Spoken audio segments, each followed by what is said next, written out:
ಭಾರತ, ಪಾಕಿಸ್ತಾನ ಮತ್ತು ಪಾಕ್ ಆಕ್ರಮಿತ ಕಾಶ್ಮೀರದಲ್ಲಿನ ನೆಲೆಗಳ ಮೇಲೆ ನಡೆಸಿದ ಸೇನಾ ಕಾರ್ಯಾಚರಣೆಯ ನಂತರ ಆನ್ಲೈನ್ನಲ್ಲಿ ಒಬ್ಬ ಹೀರೋ ಹೊರಹೊಮ್ಮಿದ್ದಾರೆ. ಆಪರೇಷನ್ ಸಿಂಧೂರ ನಡೀತಾ ಇದ್ದಂತೆ ಫ್ಯಾಕ್ಟ್ ಚೆಕರ್ ಮೊಹಮ್ಮದ್ ಜುಬೇರ್ ಅವರು ರಾತ್ರಿಯ ಮಾಹಿತಿ ಯುದ್ಧದ ಮುಖ್ಯಸ್ಥರಾಗಿ ಸತ್ಯವನ್ನ ಸುಳ್ಳಿನಿಂದ ಬೇರ್ಪಡಿಸಿ ಹಳೆಯ ದೃಶ್ಯಾವಳಿಗಳನ್ನ ಮರುಬಳಕೆ ಮಾಡಲಾಗ್ತಿರುವುದನ್ನ ಬಯಲಿಗೆಳೆದಿದ್ದಾರೆ. ಪಾಕಿಸ್ತಾನಿ ಪ್ರತೀಕಾರದ ಪುರಾವೆಯಾಗಿ ಹಂಚಿಕೊಳ್ಳಲಾಗ್ತಿರುವ ಹಲವಾರು ದೃಶ್ಯಗಳು ಹಳೆಯ ಘಟನೆಗಳಾಗಿವೆ ಅಂತ ಹೇಳಿದ್ದಾರೆ. ತಪ್ಪು ಮಾಹಿತಿಯ 90% ಪಾಕಿಸ್ತಾನಿ ಖಾತೆಗಳಿಂದ ಬಂದಿದೆ ಅಂತ ಜುಬೇರ್ ಹೇಳಿದ್ದಾರೆ. ಪಾಕಿಸ್ತಾನ ಪ್ರಾರಂಭಿಸಿದ ತಪ್ಪು ಮಾಹಿತಿಯ ವಿರುದ್ಧ ಮುಂಚೂಣಿಯಲ್ಲಿ ನಿಂತು ಜುಬೇರ್ ಅವರು ರಾತ್ರಿಯಿಡೀ ನಡೆಸಿದ ವೀರಾವೇಶದ ಪ್ರಯತ್ನಕ್ಕೆ ಎಲ್ಲೆಡೆಯಿಂದ ಪ್ರಶಂಸೆ ವ್ಯಕ್ತವಾಗ್ತಿದೆ. ಬಲಪಂಥೀಯ ಖಾತೆಗಳಿಂದ ನಿರಂತರ ದಾಳಿಗೆ ತುತ್ತಾಗ್ತಿದ್ದ ಪತ್ರಕರ್ತರೊಬ್ಬರಿಗೆ ಇದೊಂದು ಅನಿರೀಕ್ಷಿತ ತಿರುವು. ಜುಬೇರ್ ಅವರು ಹಲವಾರು ಪಾಕಿಸ್ತಾನಿ ಪ್ರಚಾರ ಖಾತೆಗಳು ಹಾಗೂ ಹಿರಿಯ ಪತ್ರಕರ್ತರಾದ ಹಮೀರ್ ಮಿರ್ ಅವರಂತಹವರು ಹಂಚಿಕೊಂಡ ತಪ್ಪು ಮಾಹಿತಿಯನ್ನ ಬಯಲಿಗೆಳೆದಿದ್ದಾರೆ.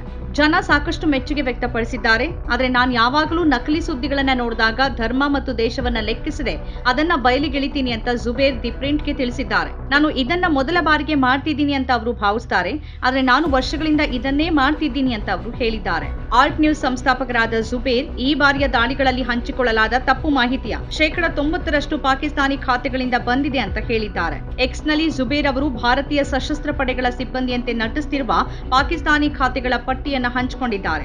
ಅಂತಹ ಒಂದು ಖಾತೆಯ ಹೆಸರು ಅಡ್ಮಿರಲ್ ಅರುಣ್ ಪ್ರಕಾಶ್. ಅವರ ಬಯೋ ಮಾಜಿ ನೌಕಾಪಡೆ ಯೋಧ, ಈಗ ನೌಕಾ ವೀಕ್ಷಕ ಅಂತ ಹೇಳುತ್ತೆ. ಭಾರತ ನನ್ನ ರಕ್ತದಲ್ಲಿದೆ ಅಂತ ಇನ್ನೊಂದು ಬಯೋ ಹೇಳುತ್ತೆ. ಮೂರನೇ ಖಾತೆ ನನ್ನನ್ನ ಹೆಮ್ಮೆಯ ಭಾರತೀಯ ಮತ್ತು ಕಾಂಗ್ರೆಸ್ ಬೆಂಬಲಿಗ ಅಂತ ವಿವರಿಸುತ್ತೆ. ಹಮೀದ್ ಮಿರ್ ಈ ಪ್ರಚಾರ ಖಾತೆಯಿಂದ ಹಂಚಿಕೊಳ್ಳಲಾದ ನಕಲಿ ಸುದ್ದಿಯನ್ನ ಹಂಚಿದ್ದಾರೆ.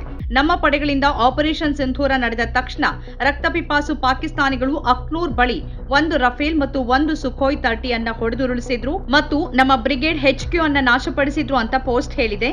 ಇದನ್ನ ಮಿರ್ ಭಾರತದಿಂದ ಪಾಕಿಸ್ತಾನಿ ಹೇಳಿಕೆಗಳ ದೃಢೀಕರಣ ಅಂತ ಕರೆದಿದ್ದಾರೆ. ಜುಬೇರ್ ಮಧ್ಯಪ್ರವೇಶಿಸಿ ಸತ್ಯವನ್ನ ಬಯಲು ಮಾಡಿದ್ದಾರೆ. ಪಾಕಿಸ್ತಾನಿ ಪ್ರತೀಕಾರದ ಪುರಾವೆಯಾಗಿ ಹಂಚಿಕೊಳ್ಳಲಾಗ್ತಿರುವ ಹಲವಾರು ದೃಶ್ಯಗಳು ಹಳೆಯ ಘಟನೆಗಳಾಗಿವೆ. ಹಲವಾರು ಗಾಜಾದಿಂದಲೂ ಬಂದಿವೆ, ಕೆಲವು ಗಾಜಾ ಮತ್ತು ಇಸ್ರೇಲ್ನಿಂದ ಬಂದಿವೆ ಮತ್ತು ಭಾರತ ಮತ್ತು ಪಾಕಿಸ್ತಾನದ ಹಳೆಯ ಫೋಟೋಗಳು ಮತ್ತು ಘಟನೆಗಳು ಕೂಡ ಇದೆ ಅಂತ ಜುಬೇರ್ ಹೇಳಿದ್ದಾರೆ. ಕೆಲವು ದೃಶ್ಯಗಳು ಇರಾನ್ನಿಂದಲೂ ಬಂದಿವೆ ಅಂತ ಸೇರಿಸಿದ್ದಾರೆ. ಮೇ 4ರವರೆಗೆ ಪಾಕಿಸ್ತಾನದಲ್ಲಿ ಎಕ್ಸ್ ಅನ್ನ ನಿಷೇಧಿಸಲಾಗಿತ್ತು. ಎಕ್ಸ್ ಮರುಸ್ಥಾಪನೆಯ ನಂತರ ಗಡಿಯಾಚೆಯಿಂದ ಸಾಮಾಜಿಕ ಮಾಧ್ಯಮ ತಪ್ಪು ಮಾಹಿತಿಯಿಂದ ತುಂಬ ಹೋಗಿದೆ. ಪ್ರಚಾರ ಮತ್ತು ಪ್ರಭಾವಿ ಖಾತೆಗಳು ಎರಡೂ ತಪ್ಪು ಮಾಹಿತಿಯನ್ನ ಹರಡ್ತಿವೆ ಅಂತ ನಮ್ಮ ಮೂಲಗಳಿಂದ ನಮಗೆ ತಿಳಿದಾಗ ನಾನಿದನ್ನ ಮಾಡೋಕೆ ಪ್ರಾರಂಭಿಸಿದೆ ಅಂತ ಜುಬೇರ್ ಹೇಳಿದ್ದಾರೆ. ಅಲ್ಗರಿದಮ್ ನನಗೆ ಸಹಾಯ ಮಾಡ್ತು ಅಂತಾನೂ ಅವರು ಹೇಳಿದ್ದಾರೆ. ಭಾರತೀಯ ಎಕ್ಸ್ ಖಾತೆಗಳು ಕೂಡ ತನ್ನ ಪ್ರಚಾರ ಮತ್ತು ಸಂಘರ್ಷದ ಸಮಯದಲ್ಲಿ ವಿಶೇಷವಾಗಿ ಇಸ್ರೇಲ್ ಫೆಲಿಸ್ತೀನ್ ವಿಷಯದಲ್ಲಿ ಕಟ್ಟುಕತೆಗಳನ್ನ ಹರಡುವುದರಲ್ಲಿ ಕುಖ್ಯಾತವಾಗಿದೆ ಅಂತ ಜುಬೇರ್ ಹೇಳಿದ್ದಾರೆ. ಅವರ ಮೇಲೆ ನಿರಂತರವಾಗಿ ನಿಂದನೆಗಳನ್ನ ಎಸೆಯಲಾಗ್ತಾ ಇದ್ರು. ಅನೇಕ ಜನ ಅವರನ್ನ ನಿಯಮಿತವಾಗಿ ಪಾಕಿಸ್ತಾನಿ ಅಂತ ಕರೀತಾ ಇದ್ರು. ಜುಬೇರ್ ಇದೀಗ ಬಲಪಂಥೀಯರೆಲ್ಲರ ಗಮನ ಸೆಳೆದಿದ್ದಾರೆ. ನಾನು ಮೋದಿ ಅವರನ್ನ ಮೆಚ್ತೀನಿ, ಯಾಕಂದ್ರೆ ಅವರು ರಾಷ್ಟ್ರೀಯವಾದಿ ಮತ್ತು ನಿಮ್ಮನ್ನು ಕೂಡ ಅದೇ ಪೀಠದಲ್ಲಿ ಇಡಬೇಕು ಅಂತ ನಾನೀಗ ಭಾವಿಸೋಕೆ ಪ್ರಾರಂಭಿಸಿದ್ದೀನಿ ಅಂತ ಒಬ್ಬ ಬಳಕೆದಾರರು ಜುಬೇರ್ ಕುರಿತು ಹೇಳಿದ್ದಾರೆ. ಜುಬೇರ್ಗೆ ಇದು ಕೇವಲ ಮತ್ತೊಂದು ದಿನದ ಕೆಲಸ. ಇಂದು ದೊಡ್ಡ ದಿನವಾಗಿತ್ತು, ಆದರೆ ಇದು ಮೊದಲ ಬಾರಿಯಲ್ಲ ಅಂತ ಅವರು ಹೇಳಿದ್ದಾರೆ. ನಮ್ಮ ಕಾರ್ಯಕ್ರಮಗಳನ್ನ ನೀವು ನೋಡ್ತಾ ಇದ್ರೆ ನಮ್ಮ ಚಾನೆಲ್ ಅನ್ನ ಸಬ್ಸ್ಕ್ರೈಬ್ ಮಾಡಿ, ಪಕ್ಕದ ಬೆಲ್ ಐಕಾನ್ ಒತ್ತಿ ನಮ್ಮನ್ನ ಬೆಂಬಲಿಸಿ.